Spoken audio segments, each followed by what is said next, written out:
Okay, so now I have hooked the foot pedal up to the Footsy.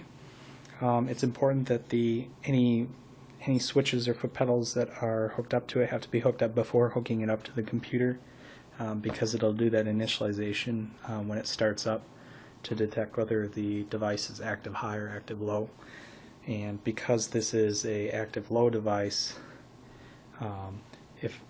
if I disconnect it, it will actually be the reverse logic if I connect it after it's already started up, because it'll start up and detect nothing there, so it'll assume nothing. An incomplete circuit means, okay, it must be an active high switch that's attached, and then I'll hook this one that's an active low, and that will be high, and so it'll be the reverse logic. So I'm just going to hook it up now to the computer, and you might have heard Windows just detected it as just a basic Windows keyboard.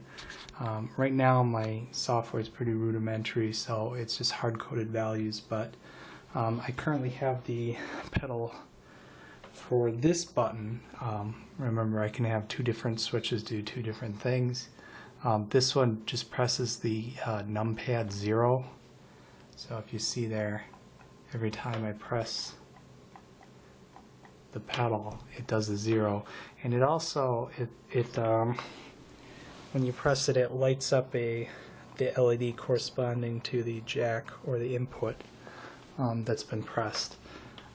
It's also not just a press. If I press and hold, it'll hold down the button, and it'll do just like how your keyboard repeats the key press. It'll repeat it. So now then the primary purpose for this was to hook it up with Mumble. I have just